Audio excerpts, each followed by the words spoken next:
Bakit ba tayo ay lagi na lamang kailangan lalapit sa Diyos? Alam niyo po, tayo ay naandoon sa panahon, sa huling panahon. Tayo ngayon ay nabubuhay na sa huling panahon.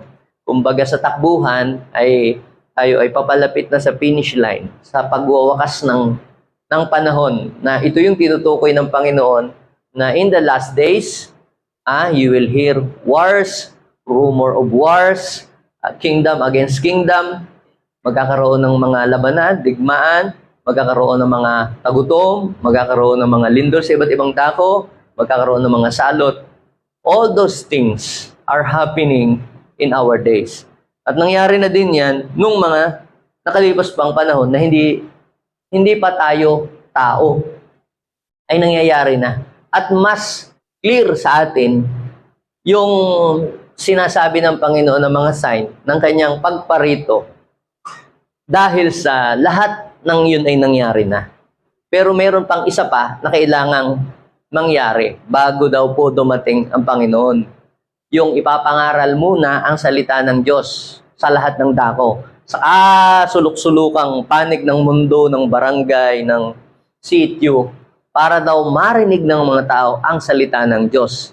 At saka darating ang wakas. Yang sinabi ko po sa inyong ito, ay mababasa niyo yan sa Matthew 24. Pag kayo ay nagkaroon ng pagkakataong makapagbasa-basahin yung Matthew 24. Doon sa Matthew 24 ay nakapaloob ang dalawang uri ng news. Isang negative news at isang good news. Ano yung negative news? Yung you will hear news about wars and rumors of wars. Yun yun. Pero hindi pa doon wakas. Kailangang ipapangaral pa ang salita ng Diyos. So ikaw ay merong karapatang mamili. Sa alin ba ang mas matimbang at mas mag-i-incline yung tenga mo na pakinggan? Yung mga negative news o yung good news? Doon na lang po tayo sa pakikinig ng salita ng Diyos. Mangyari man sa atin ang mga pagsubok, problema, kalamidad. Lahat naman ng panig ng mundo may kalamidad. Yung mga dating mga bansang hindi binabaha ngayon, hindi binabagyo, biglang binabagyo ngayon. Yan ay pahiwatig, mga kapatid, pagpaparamdam ng Diyos na kailangan natin siya.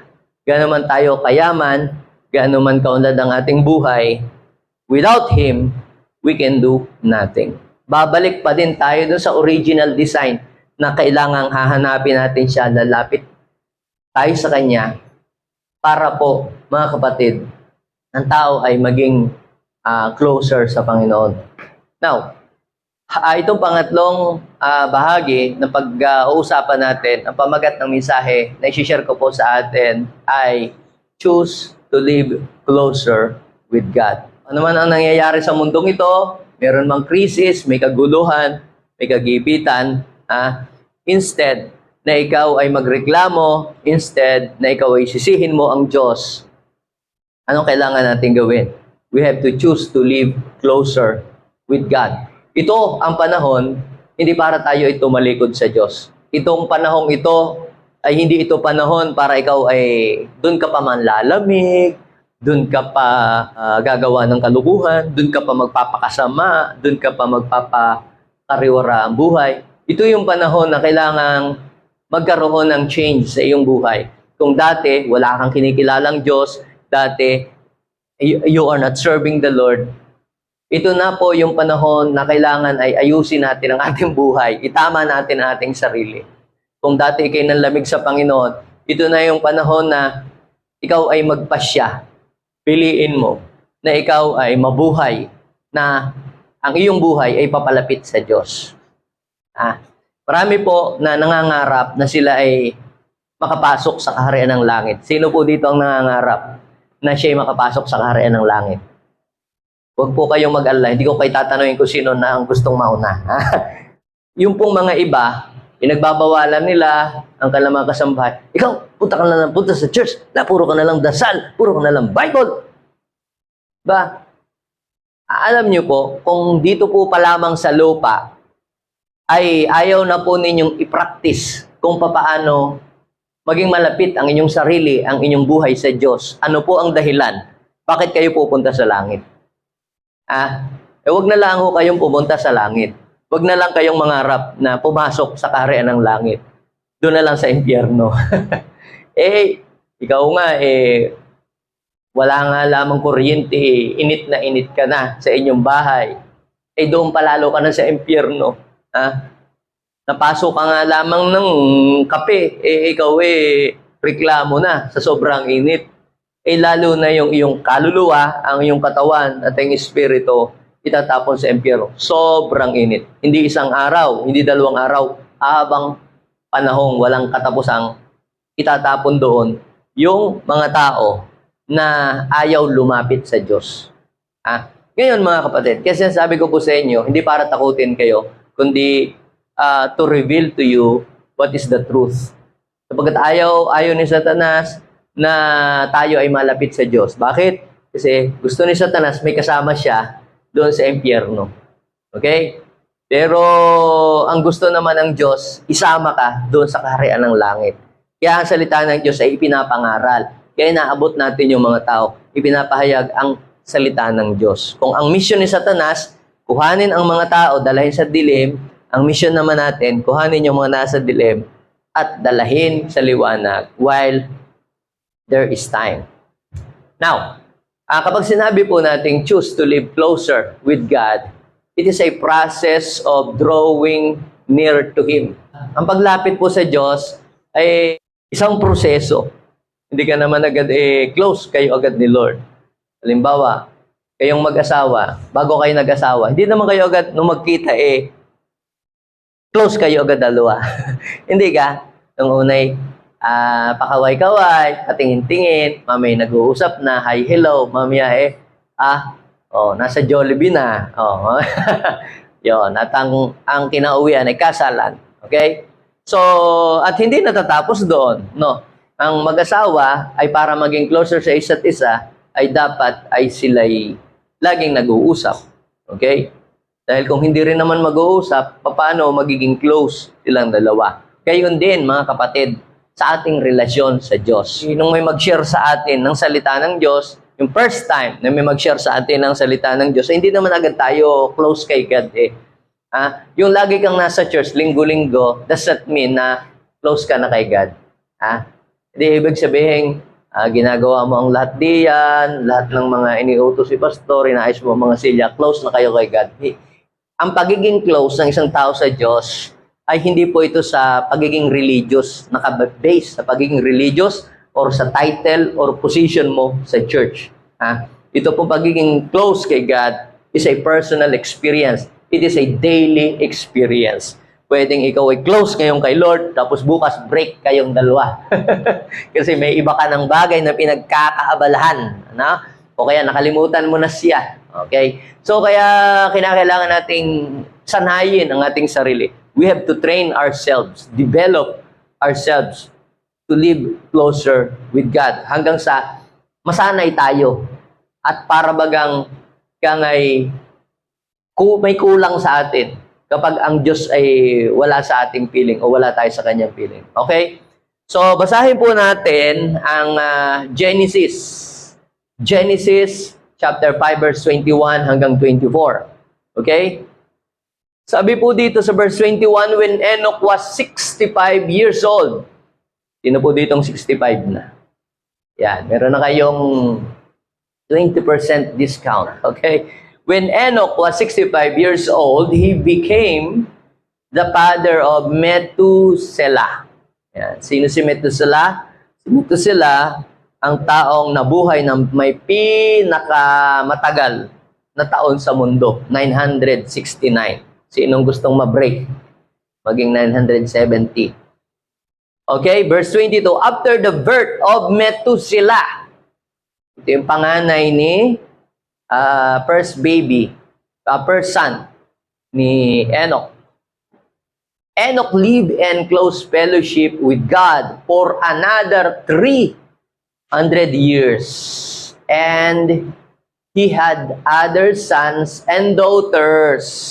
Sabi ng verse 23 and 24, he lived to be 365 years old.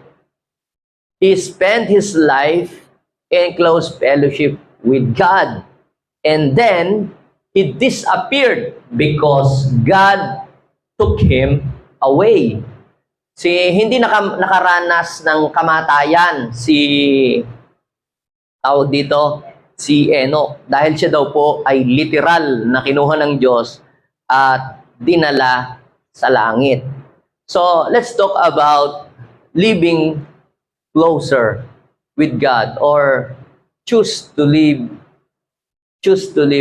closer to God. Dahil si Enoch had reached the place of being close to God.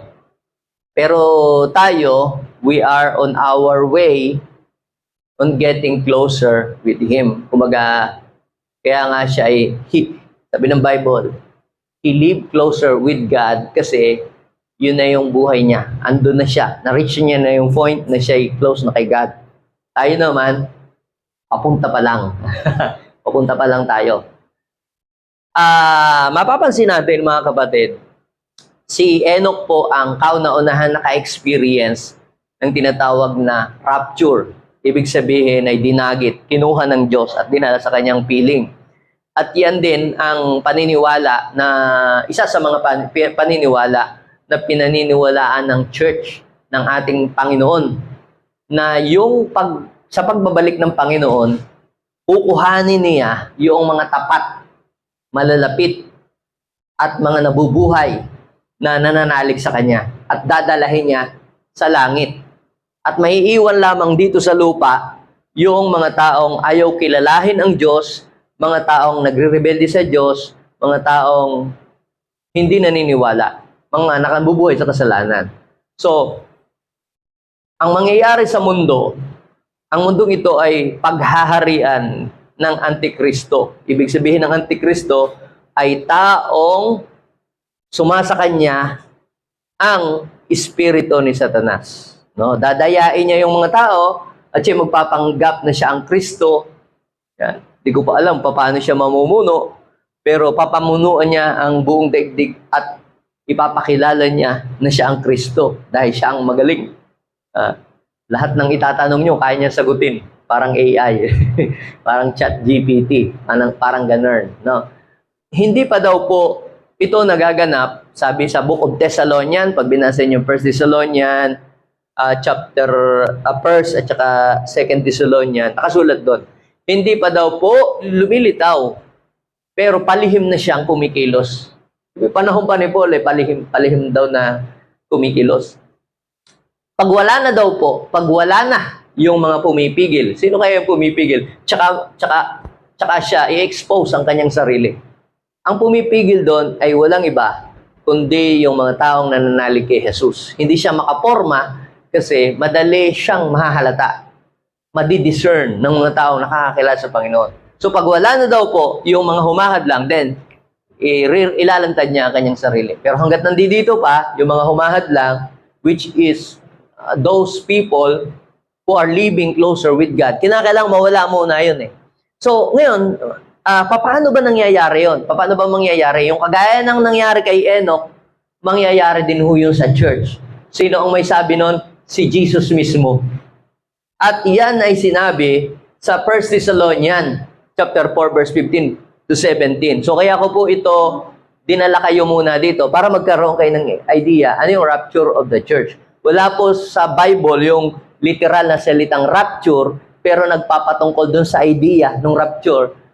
It means to caught up, no? To caught up, to transfer from one place to another. Okay? So, ano ba ang mangyayari? Sabi sa verse 15, ito ang tinuturo ng Panginoon. Okay, sino nagturo nun? Hindi ako, ha? Hindi yung mga pastor. Ang Panginoon mismo ang may sabi. At inulit lang ni Paul sa mga believers sa Thessalonica. Okay? Ito ang itinuturo ng Panginoon na sinasabi namin sa inyo. Tayong mga nabubuhay pa at natitira pa hanggang sa pagparito ng Panginoon ay hindi mauuna sa mga namatay na. Sa pagparito ng Panginoon, pwedeng ikaw ay buhay pa sa panahong yun. Pwedeng buhay ka pa. Okay.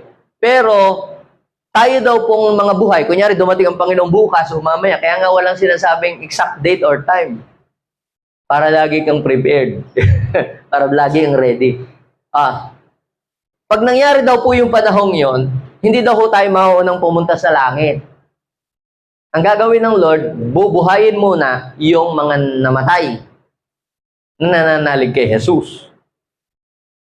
Kung nanalig sa Panginoong Jesus bago namatay, so yung kanilang espiritu na nasa paraiso ng Diyos, yun ay bubuhayin ng Panginoon. Magbibigyan sila ng glorified body, katawang hindi nabubulok.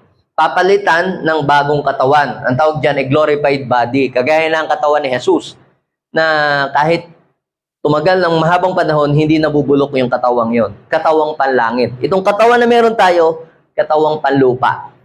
Para magkaroon ng katawang panglupa, kinakailangang ipanganak ka ng nanay mo dito sa mundo. Di ba? Para ikaw naman ay magkaroon ng katawang panglangit, kaya kailangan mo nang ipanganak na muli. You must be born again. Your spirit must be born. Isilang na muli. Paano yun? Tatanggapin mo siya bilang Panginoon at sariling tagapagligtas. Pagsisisihan mo ang iyong mga kasalanan. Then, ikaw ay pinanganak ng muli. Now, sabi doon, pagparito ng Panginoon, hindi daw po tayo mauuna sa mga namatay na. Ay ano mangyayari? Sabi ng verse 16. Sabi ng verse 16, sa araw daw pong iyon, maririnig ang tinig ng arkanghel at ang tunog ng trompeta ng Diyos. Yan, parang yung naririnig pala natin tuwing alas 12 at alas 6 at alas 7, di yan sa City Hall. Okay? At ang Panginoon mismo ay bababa. Bababa pala ang Panginoon mula sa langit at siya'y sisigaw. O di siguro tatawagin ka, halika na. Set na kayo sa langit. At ang mga namatay na sumasampalataya kay Kristo ay bubuhayin muna. Kita nyo, bubuhayin pala yung mga patay. Magkikita-kita ulit tayo. Okay, so verse 17. Pagkatapos, anong mangyayari? Tayo namang mga buhay pa at natitira ay titipunin sa alapaap kasama ng mga binuhay upang salubungin ang Panginoon sa himpapawid. Sa gayon, makakapiling natin siya magpakailanman. So, yan po yung idea ng rapture, to caught up. Yan din po, ganyan ang naranasan ni Enoch. Hindi siya namatay. Pero, the question is this, bakit sa dinami-dami ng tao, bakit siya lang yung kinot up? Bakit siya lang yung kinuha? At siya lang yung dinala sa langit? Paano yung iba? Kasi po, mga kapatid, si Enoch lamang po nung kanyang panahon ang namuhay ng malapit sa Diyos. Kaya, kung gusto mo na ikaw ay mapasama doon sa sinasabing rapture of the church, hindi mo kinakailangan maging religyoso. Hindi mo kinakailangan maging politiko or kinakailangan maging isang tanyag na tao. Ang kailangan mo lamang, ikaw ay mamuhay dito sa mundo na malapit sa Diyos. Sinong gusto niyang makasama sa pagbabalik ng Lord? Paano tayo makakasama? Di habang nandito ka sa lupa, i-practice na natin na mamuhay na malapit sa Diyos. Let us choose to live closer to God. Kung gusto mo makasama dyan sa 1 Thessalonian batch ng 1 Thessalonian chapter 4, verse 15 to 17, you have to choose to live closer with God. So, in what situation of life we should draw near to God? So, we should draw near to God in all situations of life. In all situations. In good times or in bad times. May problema man o wala. May pera man o wala. May jowa man o wala. May pagsubok mo o wala, masaya man o hindi. O panahon na ikaw ay nanglulumo. We have to choose to draw near to God. Kasi yung iba na malalapit lang sa Diyos kapag may problema o may pagsubok o merong mga kinatatakutang bagay. We have to choose to draw near to God in all situations of life. Pangalawa, we have to choose to draw near to God in all occasion. Sabihin natin, in all occasion. Kahit anong okasyon. Yung iba naman, nagiging malapit lang sa Diyos kasi papasko na. Malapit tayo sa Diyos kasi magpapasko. Yung iba naman, yung pag-summer, pagmamahal na araw, ay tayo muna yung mangilin, tayo muna yung huwag muna gagawa ng kasalanan. Wala mo ng racket-racket na mga ganyan. Tayo muna magpakatino. Hindi ho yun dapat occasion na lamang. Pag birthday mo, pag Pasko, pag anniversary, nagiging on fire kay Lord, laging panayang pray, panayang fasting, at nasa mga gawain.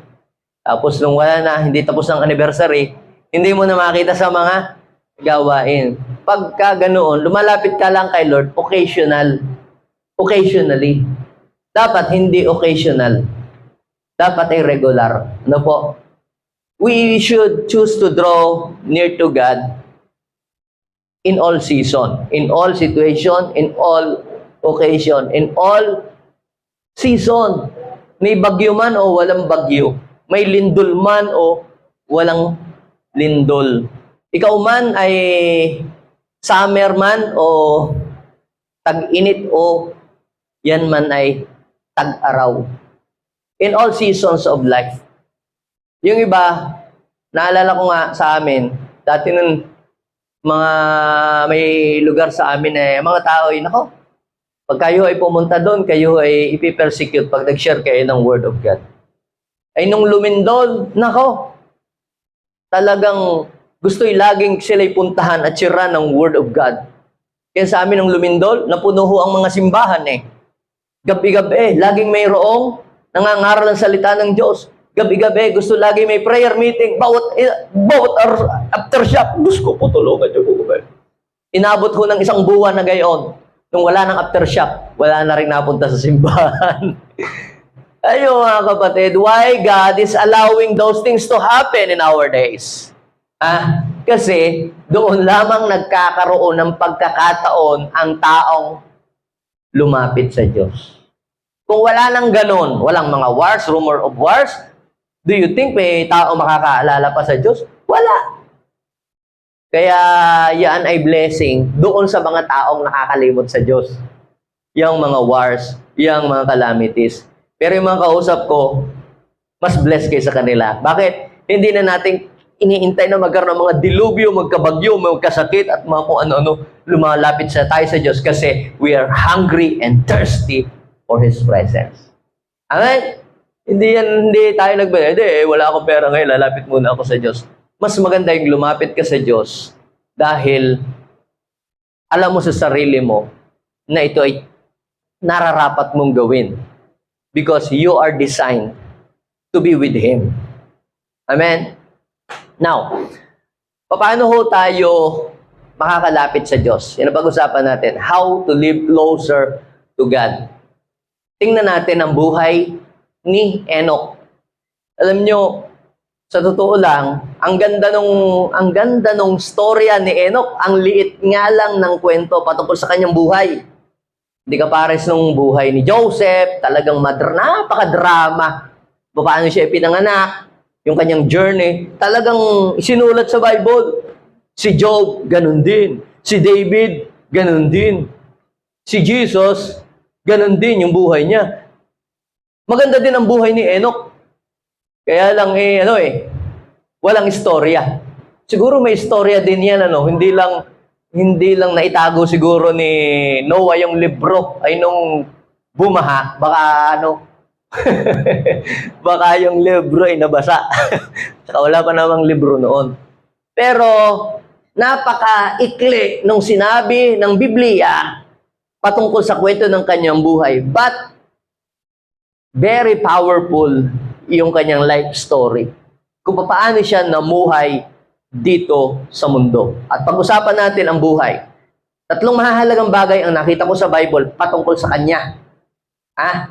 Papaano siya nakapamuhay na malapit sa Diyos. Gayong wala pang pastor nung time niya. Wala pang mga kapatiran man lang na mag-i-encourage sa kanya. Kasarap kaya na magpatuloy sa Diyos na ikaw ay may mga kasama. Di ba? Kasarap kaya ang humayo. Alam mo, nakakatuwa ngayon yung mga humahayo. Barka-barkada sila. Ay, alam nyo, nung humahayo ko, mag-isa lang ho ako noon. Kaya ako nun, discourage. Ako lang pupunta dito. Napakalungkot ng buhay ko. Talagang ako nadidiscourage. Hayos, umayaw na. Mag-isa pa sila ang akong nahayo. Ngayon po, enjoy na enjoy ka pag humahayo. Mamaya, may magpapakain pa sa iyo. O kaya may manlilibre pa sa iyo. Lalong masaya ang humayo. No, mag-isa lang ako. Wala. Ikaw maglilibre sa iyo sarili. Di ba yung hirap? Doon ko nakita paano siya nakasurvive kahit walang kapatiran, walang mga kasama, walang mga kaibigang maglalapit, tutulong sa iyo para lumapit sa Diyos. Lahat ng tao hindi kumikilala sa Diyos. Siya lang mag-isa. Pero nagawa niya. Sabihin mo sa iyong katabi, kung nagawa ni Enoch maging malapit sa Diyos, mas higit nating kaya ngayon. Kasi mas marami tayo. Siya nag-iisa lang. Are you there? Diba, nakuha niyo po ang point dito? Kung nagawa ni Enoch na maging malapit sa Diyos, sa gitna ng mga taong walang Diyos, di mas kaya nating magawa yon kasi mas marami tayong magkakasama dito.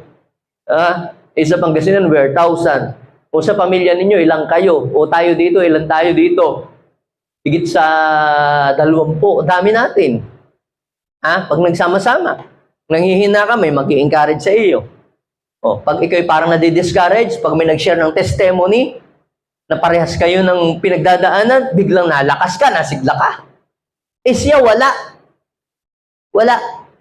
Pero how Enoch lived closer with God during his time.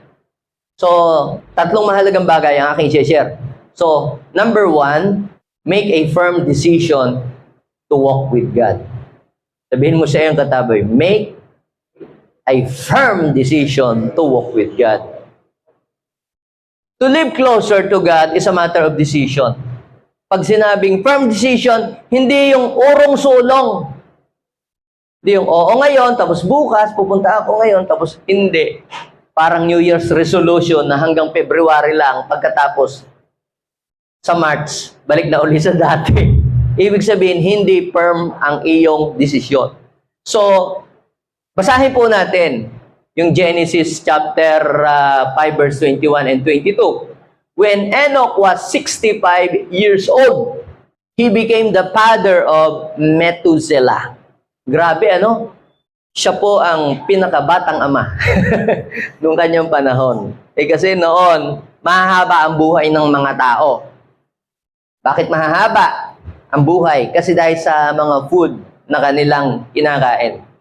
Kumbaga may effect pa sa kanilang natural body yung fruit of life. Parang ganito yan eh. Halimbawa, pwedeng kapag ka-diabetic, yung iyong ninuno, pwedeng up to the 4th generation, pwedeng meron ka din nun. Di ba? Ako po ba ninyo? Dahil siya ay medyo malapit pa kay Adan, na ang kinakain dati ni Adan ay tree of life. Kaya may effect pa rin, kumbaga, meron pang epekto yun. Para yung gamot, na meron pang side effect. May effect pa sa kanya. Good effect. Pero habang tumatagal, paiksi na ng paiksi. Kasi, kumbaga, wala nang bisa. Yung tree of life na bungan, tree of life na kalang kinain. So, ginawa lang 120 hanggang naging 70 ang buhay ng tao. Ito po, mga kapatid, when Enoch was 65 years old, he became the father of Methuselah. Nagkaroon siya ng anak, first baby. Hindi ko lang alam kung sinong asawa niya. Okay? Si Methuselah. Then sabi ng verse 22, after the birth of Methuselah, anong nangyari? What happened to Enoch's life? Nung siya'y maging tatay, nung maging tatay, Enoch lived in close fellowship with God for another 300 years. Imagine nyo po yun, no? Ibig sabihin, sa loob ng 65 years, puro kasalanan, puro paglayo sa Diyos, puro pagtago sa Diyos, pagrebelde sa Diyos, sa loob ng 65 years na namumuhay siya sa kasalanan. Then, nung maging tatay siya, doon nagkaroon ng turning point sa buhay niya. Enoch had reached his turning point sa kanyang buhay. Siguro dati nun, laging buhay binata, minsan hindi na nauwi sa bahay, laging lasing, diga? May asawa na buhay binata pa din. Aba, ay nung magkaroon ng anak na panganay, biglang nagseryoso, biglang tumino, biglang bumait, biglang naging maka-Diyos. Ano kaya ang nangyari? Wala tayo sa kanyang panahon, pero pwedeng, Lord, bigyan mo, siguro dasal na siya ng dasal. Panginoon, malapit ako mawala sa mundo. Ako naman, bigyan mo ng kahit isang anak. At Lord, pag ako'y nagkaanak na, ako'y magpapakatino na. Hindi na po ako magbibisyo. Hindi na po ako gagawa ng masama. Ako'y lalakad na ng matuwid at matino. Ganon. O yun, di binigyan ng Lord ng anak. O, di nung magkaanak, di nagtino na siya. Di ba sabi, 65 years old, nung siya magsilang ng anak na panganay, tapos nung nanganak. Sabi po doon, nung nanganak ang kanyang asawa, nagkaroon sila ng anak, Enoch lived in close fellowship with God. O maaaring 65 years old, doon siya na born again. Pero, wala ho kayong makikitang record na siya nag-backslide, tumalikod o lumayo. Imagine nyo po, 300 years po yun. Hindi 3 years, hindi 3 months, hindi 3 days. Kapag sinabi po natin mga kapatid na turning point, what is turning point? Turning point is the moment when a big change happens in a person's life or direction. So siguro noon, puro lakwat siya, puro barkada ang kanyang mga pinagagagawa. Pero nung dumating si Methuselah, Enoch reached his turning point. Ibig sabihin, 180-degree turning away from his sin, turning away from his bad company o bad barkadas. Imagine nyo kung may mga kabarkada siya dati na binabarkada, laging lasing, di ba? Mga kainuman, away sa kalye, parang gayon. Tapos biglang-bigla na lamang, tumino siya, 180-degree turning away. Siguro yung dati niyang mga kasamahan dating barkada, nagtataka yan si Enoch. Pamula nung magka-baby yan, hindi na tayo nililibre sa inuman. Lagi na lang Diyos, puro na lang Diyos. Siguro siya laging pinipersecute. Nagbago ka na, natakot ka na sa misis mo, nagkaanak ka lang, iba ka na. Yan, ganon. Pero hindi nagpatinag si Enoch. Hindi siya umatras, wala namang nakalagay sa Bible. At siya'y nag-backslide, at tapos bumalik uli, at tapos siya nanlamig, tapos bumalik uli kay Lord. Nung siya'y makakilala sa Panginoon, tuloy-tuloy. Sabihin mo sa iyong katabi, kapag nakilala mo ng Panginoon, huwag ka nang tatalikod. Magtuloy-tuloy ka na. Amen? So, dahil po siya ay tuloy-tuloy, pamula na nakakilala sa Panginoon, tuloy-tuloy. Ako, nung makilala ko ang Panginoon, ako ay tuloy-tuloy na. Ako po'y nakakilala sa Panginoon, 10 years old. Pero ako ay tuloy-tuloy. Hindi ho ako perfect. Nung makilala ko si Lord, naatid ako sa church, ako'y nagdadala pa ng baraha Pero ako'y nagtuloy-tuloy hanggang sa tumino. Yun ang to live closer with God is our life's journey. Ito po ay journey ng ating buhay. Minsan tayo nadadapa, minsan tayo nanghihina, tindig uli, lakad uli, hanggang sa papalapit ka ng papalapit sa Diyos. Pag ikaw ay nadapa, tumayo ka, at diretsyo, hindi yung pagka nadapa ka, about face, tatalikod ka na, lalayo ka na. Hindi ka sa palapit sa Diyos, sa palayo ka.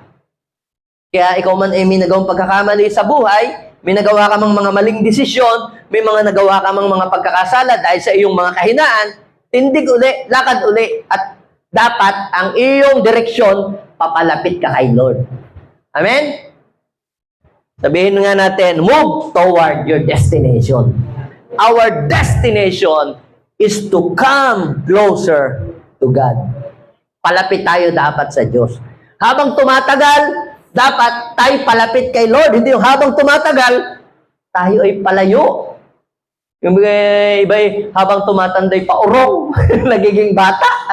Baliktad. Dapat habang kang nagkakaedad, nagiging matured ka ng mag-isip, malalawak ng iyong pangunawa, ay mababaligtad yung iba sa atin, di ba? Nung tumanda, naging tampuhin, naging maramdamin, naging naku, ang hirap pa ispilingin, sabi nila, at hirap pa kabagayan. Sa totoo lang, na bago pa ako nagpapastor, ako'y magagalitin, ako'y kaunting pagkakamali lamang ng mga tao.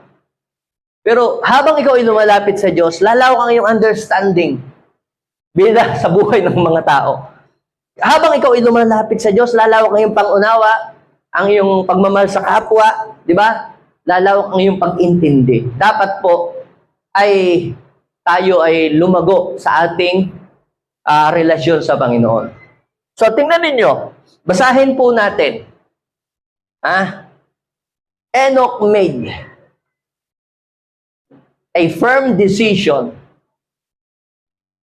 to draw closer to God. Have you been reached your life's turning point? Yung sasabing, Lord, ayoko na. Sawang-sawa na ako sa ganito. Paulit-ulit na lamang na ganito. I want a real change. Alam niyo po, sabi ni Peter, sa 1 Peter chapter 4, verse 3, sapat na ang panahon na iginugugol ninyo sa mga makamundo at mga makakasalanang bagay. Enough is enough. Sabihin natin, enough is enough. Ayoko na. Nakakalimang jowa na ako, pero empty pa rin. Hindi pala jowa ang kailangan ko. Kailangan ko pala presence ni Lord. Di ba? Kaya, nakakalima pa na, nakakatatlo, palagay ko hindi yun ang kailangan mo eh. Ang kailangan mo, ang Diyos na magpupuno sa iyo. Yung isa, ay tama na yun. Bigyan naman doon sa mga wala. Hindi yung lahat na kinuha mo na lahat doon. Paano naman yung mga wala? Yung iba nga, hindi pa nakakaisa. Ikaw nakalimampu na. Bigyan naman yung mga wala. Amen? Kaya kapag ang isang tao na puno ng Diyos, hindi mo na kailangan ng mga kung sino-sinong magpupuno ng emptiness sa iyong buhay. Our God is enough. Amen? Sabihin natin, God is enough.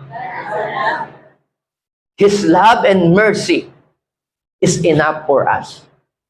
So, kapag totoo mong nakatagpo ang Diyos, yung mga kulang sa space ng iyong puso, yan ay mapupunuan. May mga emptiness sa buhay natin na hindi kayang punuan ng mga material na bagay. Hindi kayang punuan ng sino mang tao. Ang tanging makapagpupuno nun ay walang iba, kundi ang ating Panginoon. At mapupuno lamang ang emptiness sa ating buhay kapag tayo ay tunay na napapalapit sa Diyos. Amen? Kaya doon mo lang masasabing wala na akong hahanapin pa. Ako ay satisfied na dito. Ako ay parang kumpleto na ako sa buhay ko. Nung makilala ko ang Panginoon. Dati ang dami kong mga gustong gawing mga iniisip. Pero alam niyo po, kapag pala ikaw ay nasa Panginoon, marunong kang makontento sa kung anong bagay na pinagkakaloob niya sa iyo. So, mga kapatid, kinakailangan po, tayo ay magkaroon ng firm decision to draw closer to God. So, pangalawang bagay, to live closer to God is this. Spend more time with God to grow closer with Him. Spend more time with God to grow closer with Him. If you want to draw closer to God, time is necessary. Time is important. Parang si relasyon din, ano? Kita niyo yung yung mga magkasintahan na nawalan sila ng time, napalayo, yung long distance relationship, ika nga. Dati na may very close sila, tapos dahil malayo na, sa isa't isa naging nagkalamigan, hanggang sa nagkawala na. Kung sana na po, wala na silang communication, hanggang lumamig na sila, nawala na sila ng love sa isa't isa. Bakit? Dahil wala na silang time na nakakapag-usap, dahil ang kanilang relasyon ay long distance. We are just one prayer away from God. So, we have to spend more time with God to grow closer with Him. Kailangan dito magbigay ka ng oras. Basahin po natin ang sinabi ng Genesis chapter 5 verse 23 and 24. Sabi ng verse 23, He lived to be 365 years old.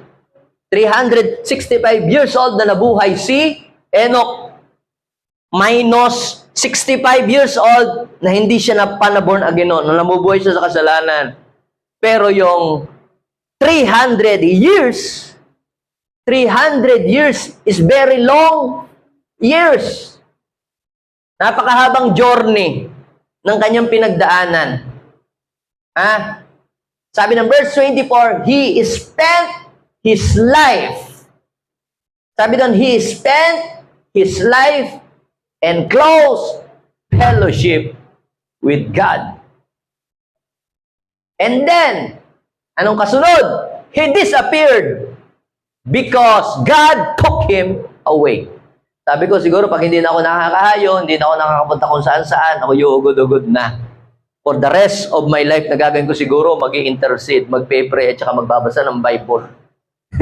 Yun na siguro ang gagawin. At ako'y gagawa ng mga teachings. Ganun na lang siguro ang gagawin.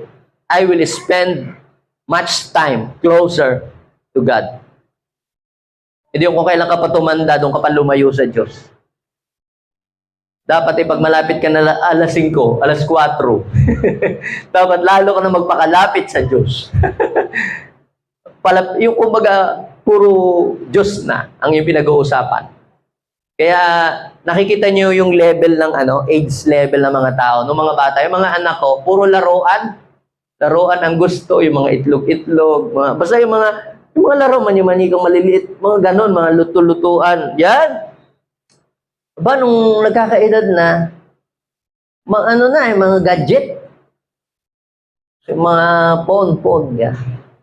Aba, nung nagdadalaga na, mga pampabeauty, gusto papabili daw ng mga pangkilay, iba na ang gustong-gusto. Yun na. Kami naman mag-asawa, mga herbal na ang aming mga gustong inumin, bilhin. Nakuha po ba ninyo, mga kapatid, pag nag-iiba na ang iyong edad, nag-iiba na rin ang iyong gusto. Dapat pag ikaw nagkakaedad, mas lalong ikaw ay gustuhin mong mapalapit ka sa Diyos. Ito yung panahon, habang tumatagal tayo sa church, as a Christian, dapat tayo ay lalong nalalapit sa Diyos. Hindi yung, ako'y ganyan din sa inyo dati noon. May makakasalubong ka din. Alam mo, ganyan din ako nung kabataan. Ang sipag ko ding humayo nung ako'y high school. At saka nung ako'y college. Naku, kami sa campus na hayo. Ngayon, naku, hindi na nga ako nakakadalo sa mga gawaing ganyan. Alam nyo, dapat po mabaligtad. Okay lang siguro nung una-una na wala kang panahon. Okay lang siguro nung bata-bata ka pa na makamundo ka, pero ngayong nagkakaedad ka na, basta dapat dublihin mo na yung paglapit mo sa Diyos kasi malapit-lapit ka na sa Kanya Malapit ka na pumunta sa Kanya. Baka hindi ka pa makarating. Kaya sabihin mo sa iyong katabi, now is the time to spend more days and time sa Kanya. Huwag natin sayangin ang pagkakataon na ibinibigay sa atin ng Panginoon.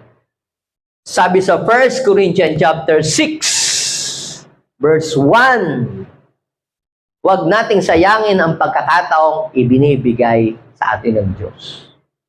Sabi ng verse 2, for He says, in the time of my favor, I heard you. And in the day of salvation, I help you. I tell you, sabi ni Paul, now is the time of God's favor.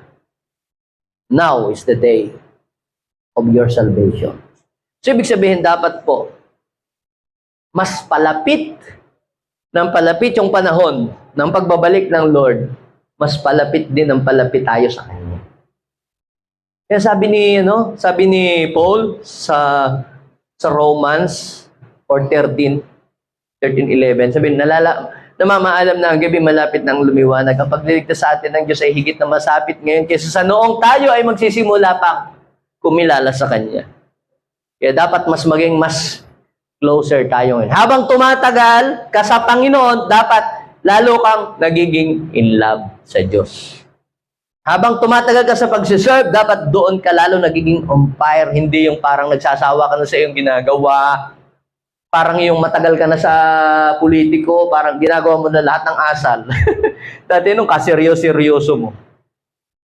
Parang noong elementary, talagang noong unang pasukan, talagang kasipag-sipag mong pumasok. Kami, ako noon ho. Nakaw, talagang kompleto pagpapasok. Talagang lahat ng libro, nasa bag. Mga notebook, sinong gayo? Nung unang pasukan. Naku, alam niyo ho, nung ako'y porcher, notebook lang na isang gano, Catleya notes. Ilalagay ko pa sa bulsa. Ayaw kong walang dala. Parang wala na akong ganang pumasok. Lalo na pag yung malapit ng pa-check ka ng clearance, tamad ka nang pumasok. Pero alam niyo po, huwag natin gawin yon. Sa huling araw, dapat pagpapalapit na ng papalapit, yan na yung mga sign ng pagbalik ng Panginoon. Dapat doon ka na magpakaseryoso. Itodo mo na. Sabihin mo sa iyong katabi, itodo na natin. Kung naging maapoy tayo nung simula, dapat mas maging maapoy tayo ngayon. Kasi malapit na tayong kuhanin ng ating Panginoon at dalahin doon sa kanyang piling. Sino lamang ang kinuha ng Panginoon at dinala niya doon sa kanyang piling? Yung first batch na dinala doon? Sino? Si Enoch. Bakit? Anong dahilan? Dahil nung si Enoch ay nabubuhay dito sa lupa, Enoch, sabi sa verse 24, he spent his life in close fellowship with God, and then he disappeared because God took him away. Kinuha siya ng Lord. Hindi siya namatay. Tinransport siya sa langit. Kaya alam nyo, pag nangyari yan sa ating panahon, lilitaw ang news. Nako, dinala na yun sa Mars. Kinuha ng spaceship ni Elon Musk. Yan ho ang puputok na balita. Tiyak. Bakit? Ayaw niyong palabasin ng mga tao, ng mga atheists, walang langit. Kaya yun po ay isang magiging deception, another deception doon sa mga mahihiwa na naman dito. Alay, yung napapunta doon, kinuha ng UFO, kaya nagkang wawala. Imagine mo, yung kausap mo, mamaya biglang nag-disappear, nasa na yun? Naroon na lang yung kanyang cellphone at saka yung ang mahirap nito, nag-disappear yung cellphone at saka yung bag siyang naiwanan. Yan ang delikado. Pagaling pa yung cellphone at napalangit kasi may naka-upload palang Bible. So ano pong ibig kong sabihin? Let's spend quality time. Hindi naman puro tayo cellphone lang ng cellphone. No. Pastor, wala kasi akong time na sa mga ganito, mga ganyan. Alam nyo po, kung sasadyain natin, pwede yun, pwede. Magagawa po natin. Ayaw nga lamang nating mag-alat ng time. Pero ang dami nating time sa pag-i-scroll, no? Nauubos lang doon sa panunood, mga kung ano-ano. Hindi mo napamalayan na isang oras, 2 oras ka na. Kung umattend ka din ng church, ay di nadagdagan pa ang iyong presence ng Lord sa buhay mo. So, spend quality time to grow closer, to grow your relationship in the Lord. Then, last, ito po yung huli, kailangan natin gawin para tayo maging malapit sa Panginoon. Develop a faith that pleases God. Kailangan pong ma-develop sa ating buhay, sa ating puso, yung pananampalataya na nakapagbibigay lugod sa Diyos. Kapag sinabi po nating pananampalataya, ay paniniwala sa mga bagay na hindi nakikita. Naniniwala tayo sa mga bagay na hindi natin nakikita. Kasi yung iba, to see is to believe. Maniniwala lang ako pag nakita ko. Pag hindi totoo yan. Walang ganyan. To see is to believe. Alam niyo po, para makita man ninyo ang isang bagay, you have to believe first before you see it. Sa tao, to see is to believe. Sa Diyos, you have to believe first before you see it. So, kailangan manampalataya ka muna bago mo makita ang mga himala ng Diyos. So, kailangan po ang faith. Kasi, sa totoo lang, ang hirap makipag-usap sa isang persona na hindi mo nakikita. Baka pagsabihan kang baliw. Hindi kayo, nagsasalita ka na, uy, sino kausap mo? Wala ka naman kausap. Nagsasalita, baliw ko ba? O pag nagpe-pray ka ba, nakikita ba namin ang iyong kausap? Panginoon, alam niyo po, Lord, marami po akong problema. Pinagkakatiwala. Hindi natin nakikita, pero ba't natin yung ginagawa? Naniniwala tayo na nakikita tayo ng Diyos kahit hindi natin siya nakikita. Naniniwala tayo na nag-i-exist ang Diyos kahit hindi natin nakikita. Katulad ng hangin. Naniniwala ba kayong may hangin? Ha? Kayo naniniwalang may hangin. Nakikita niyo ba ang hangin? Sabi po ng isang atheist na professor, kayo mga born again, naniniwala ba kayong may Diyos? Nakikita niyo ba ang Diyos? Hindi. Nahawakan niyo ba ang Diyos? Hindi. Naamoy niyo ba? Hindi rin. Paano niyo sabing may Diyos? Hindi niyo pala naamoy, hindi nahawakan. Sabi ng Christian na estudyante, kayo sir, naniniwala kayo, may utak kayo? Yes, of course. Ang lahat ng tao mayroong brain. Sir, nakikita niyo ho ba ang inyong brain? Siyempre hindi. Nahawakan niyo ba ang inyong utak? Hindi rin. Naamoy niyo ba? Siyempre hindi ko maamoy yun. Nasa loob ng aking hindi niyo pala nakikita. Nahawakan pa niyo, sabing may utak. Kayo. Wala kayong utak kasi hindi niyo nakikita. Alam niyo mga kapatid, yes, hindi natin nakikita ang Diyos, pero naniniwala tayo na may Diyos. Ang tawag dyan, pananampalataya. Okay. Sabi po sa Hebrew chapter 11, verse 5 to 6, basahin natin. It was faith that kept Enoch from dying. Imagine nyo, hindi siya namatay dahil sa pananampalataya. Diyan, inihalin tulad ni Jesus ang kanyang sarili kapag namampalataya sa kanya, ang sino mas namampalataya sa kanya, hindi na mamamatay, ililipat na sa buhay na walang hanggan. Hindi ka na mamamatay, ibig sabihin hindi ka na makakaranas ng kapahamakan. Pag namatay ka, ikaw itatransport ka na sa langit, hindi ka na pupunta sa impyerno. Diyan, in-illustrate ni Jesus ang kanyang sarili sa pangyayari kay Enoch. Sabi po doon, it was faith that keeps Enoch from dying. Instead, he was taken up by God. Taken up. So, kapag sinabing rapture, it means taken up. Sabi po doon, instead, he was taken up to God and nobody could find him. Imagine nyo sa rapture, nobody could find you. Hindi yung pagka hinahanap kayo, nasan ba si, ba't wala dito, hindi mapaghugas ng pinggan, nag-rapture na ba? Bakit wala dyan dito?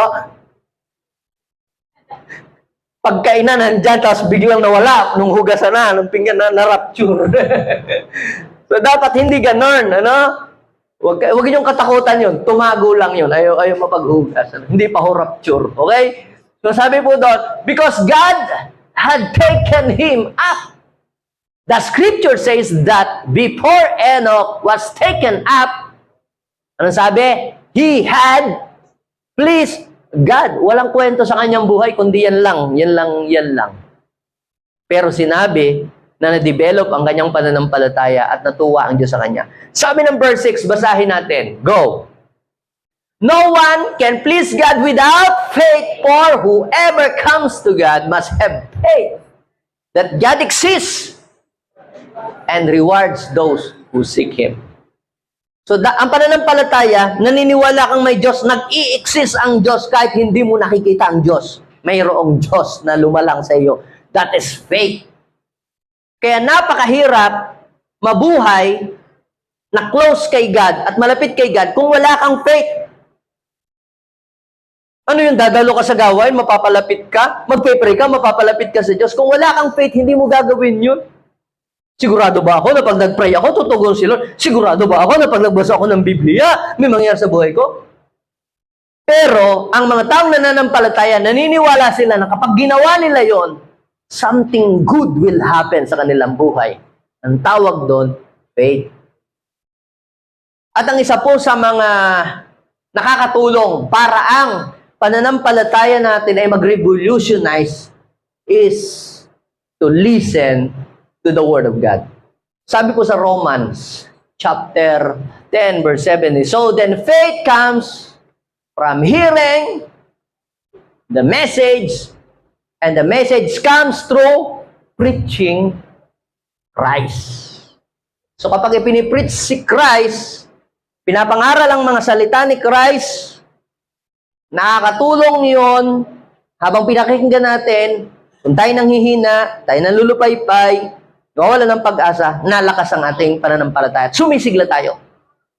Faith comes through hearing and hearing the word of Christ. The message. Pastor, wala pa pong church noong panahon niya.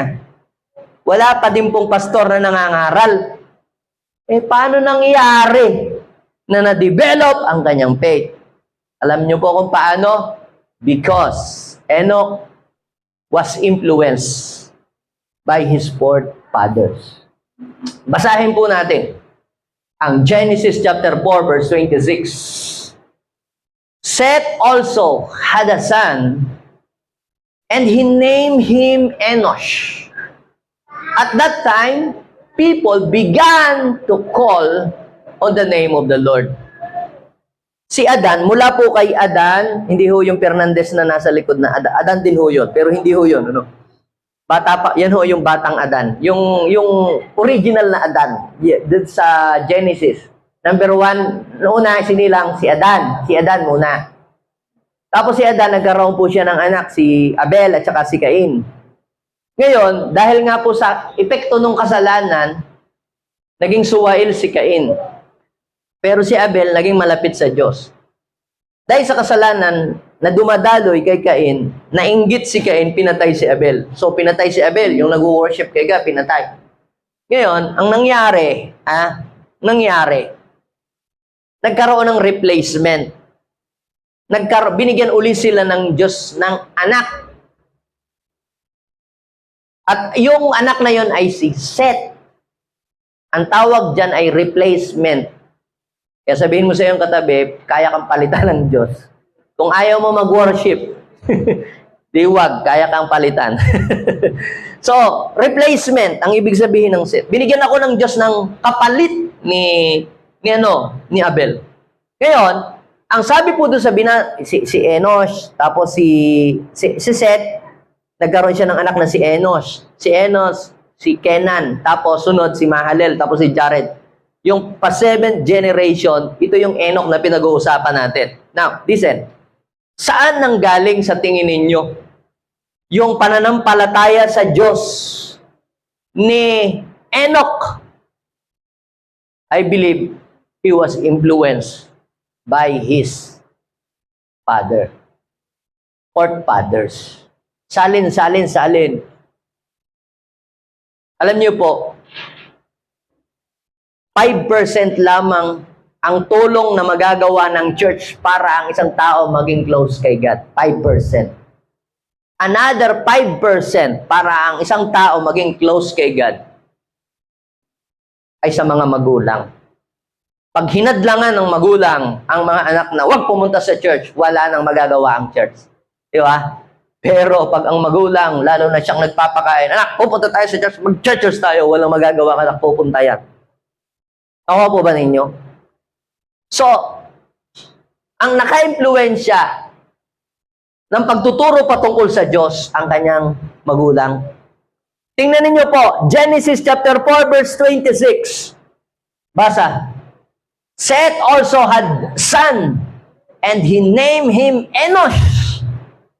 At that time, people began to call on the name of the Lord. Nagsimula na ang mga taong mag-pray, magdasal at tumawag sa Diyos. Nagsalin-salin-salin hanggang nakarating kay Enoch. Kailangan mong tumawag. Kailangan natin ang Diyos. Kung wala ang Diyos, wala tayong lahat. Without God, we can do nothing. At yun ay naipasa sa tenga, sa pandinig ni Enoch. Kaya bago matapos ang buhay niya sa mundo, nagkaroon siya ng maayos na relasyon sa Diyos. Let's draw closer to God before everything is too late. Kung hindi tayo madatna ng rapture, at least bago matapos ang buhay natin dito sa mundo, naging close tayo sa Kanya. Kasama ka sa bubuhayin at dadalahin sa langit. Sabihin mo nga sa iyong katabi, let us live closer to God. Sino po ditong gusto niyang maging close silang dalawa ni Lord? It's a matter of decision. Nasa sa iyong decision.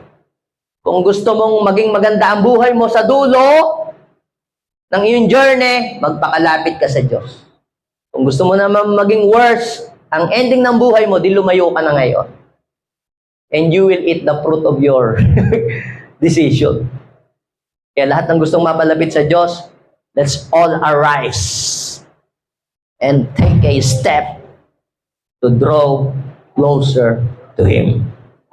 Lord, maraming salamat po. Nawa ang buhay ni Enoch ay maging inspirasyon sa amin. Lord, nakakatatlong taon pa lang kami, parang nawawala na kaming gumagana na magsimba. Nakakatatlong buwan pa lang, nakakatatlong taon pa lang. Parang yung energy namin hindi na katulad ng dati. Pero Lord, we inspired in the life story of Enoch.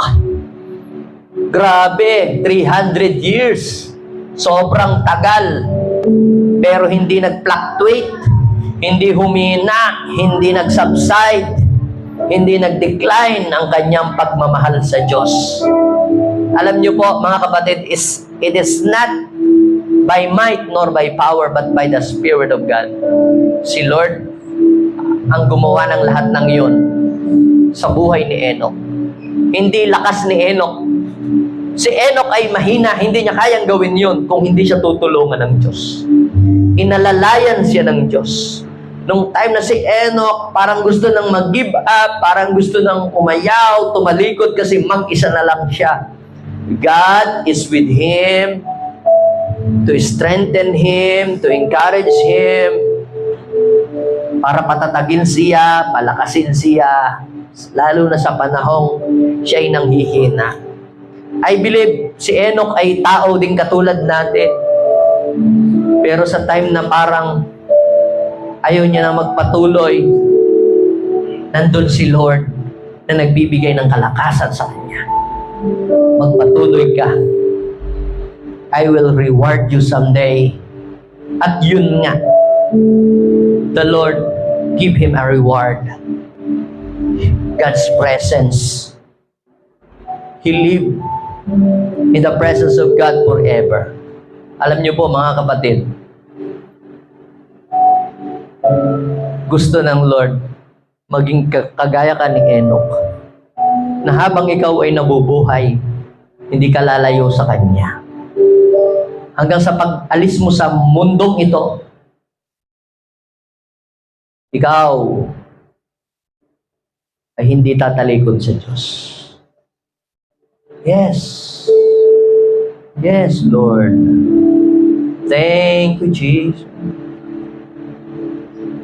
Yes. Kung minsan dumating na sa buhay natin na gusto na natin mag-give up, umayaw, tumalikod na sa church. Minsan nasasabi natin, ayaw ko na, gusto ko na umalis sa church. Pabalik na lang ako sa dati.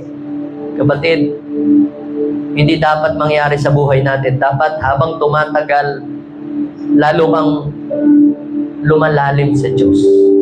Dapat habang tumatagal, hindi nagiging pariwara ang buhay mo. Dapat habang tumatagal, nagkakaroon ka ng malinaw na desisyon na mas gagalingan ko, mas pagbubutihin ko, mas paghuhusayan ko, mas lalaliman ko pa. Dahil alam ko na hindi nasasayang ang lahat ng ginagawa kong pagpapagal para sa Diyos. Oh God, forgive us kung may time na parang gusto na naming umayaw at sumuko. Lord, We want to draw closer to you. Pero hindi po namin kaya sa sarili naming lakas. Ang lakas po ng magnet sa mundo. Ang lakas ng magnet ng mga temptation. Ang lakas ng magnet ng mga kasalanan. Pero Lord, mas malakas ang power na ibibigay mo sa amin to overcome those temptation and sin against us. Holy Spirit, help us. Kailangan po natin ang tulong ng Banal na Espiritu. Hilingin natin ang lakas sa Holy Spirit. Sabihin natin sa Holy Spirit, hindi natin kayang mamuhay ng matagumpay.